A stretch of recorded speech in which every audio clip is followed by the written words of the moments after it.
Rahim. Ezra 7 1b.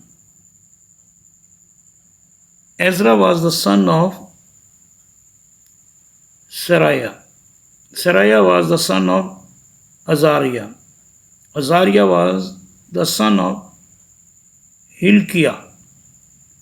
Ezra was a priest. His grandfather was Hilkiah, the high priest at the time Nebuchadnezzar took the people of Judea captive to Babylon and destroyed Jerusalem and its temple. A seal has been discovered among many other seals in Jerusalem that belong to Hilkiah. Ezra 9:9.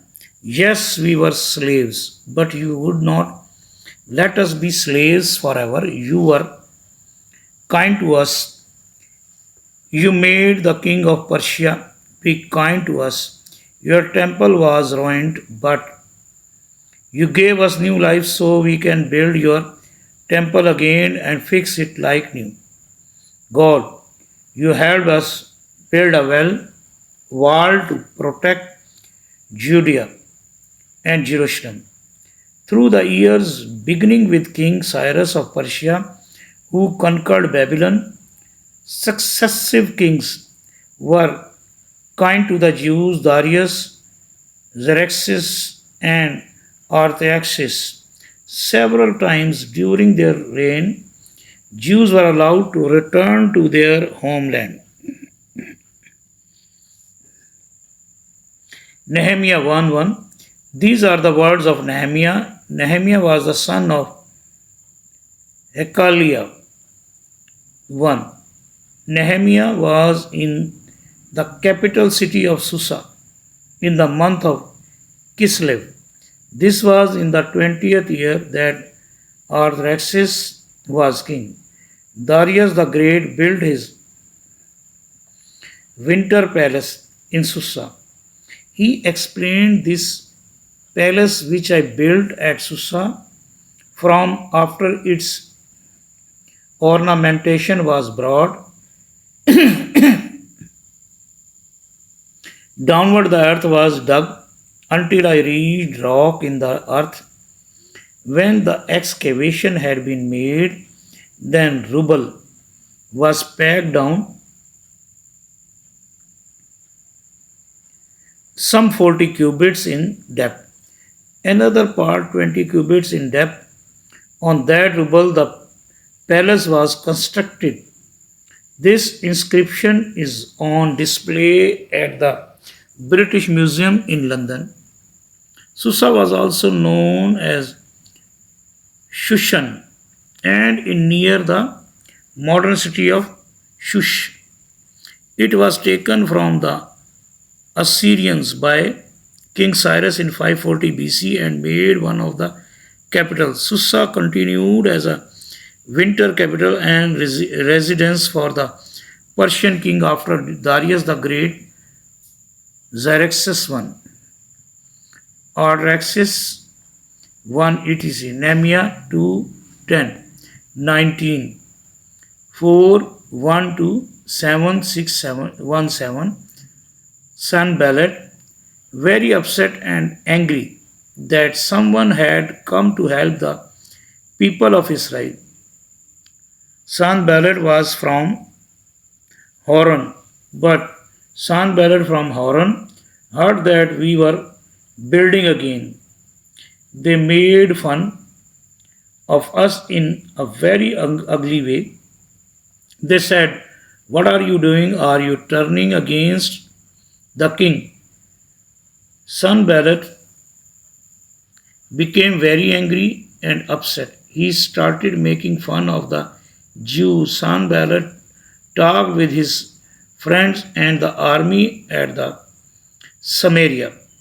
But Sanballat, very angry, heard that the people continued fixing the holes in the wall. Then Sanballat and our other enemies heard that I had built the wall, but we had not yet put the doors in the gates. Now I warn you, Nehemiah, King Artaxerxes will hear about this, said Sanballat.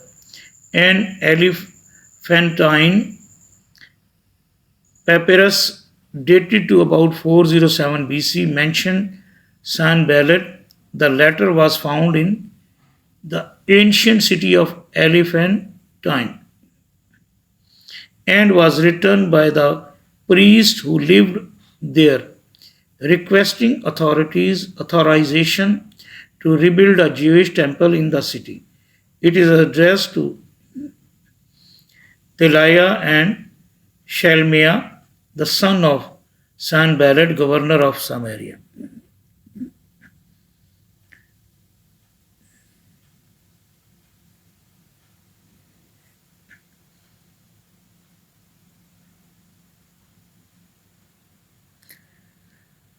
Dulkarnain, with the help of some jinns, building the iron wall to keep the barbarian Gog and Magog from civilized people.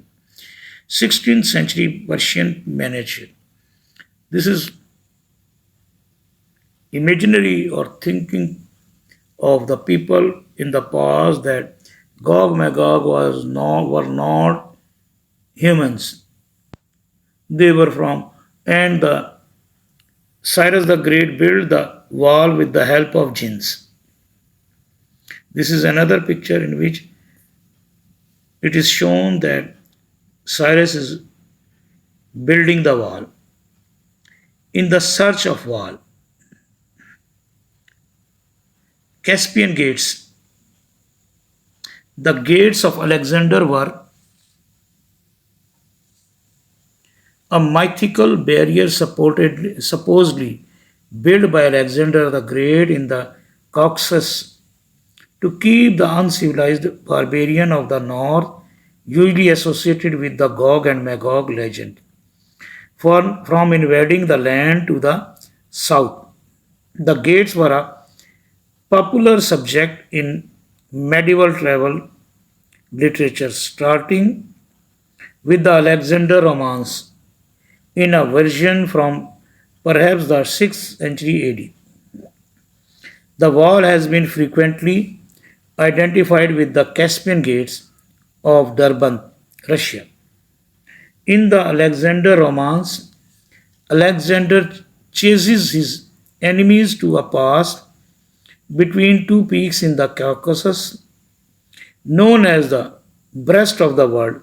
He decides to imprison the unclean nations of the north, which include Gog and Magog, behind a huge wall of steel or adamantine.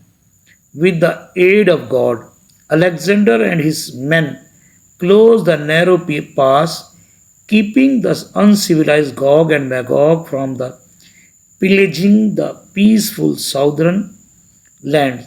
The nature of the pass is never very clear. Some sources say it is a pass between mountains, while others say it is a pass between the peaks and the Caspian Sea. The Caspian Gates of the Durban. The fortification is most commonly associated with the legend of Alexander's wall against Gog Magog. It is the picture of. It is the another view of the picture.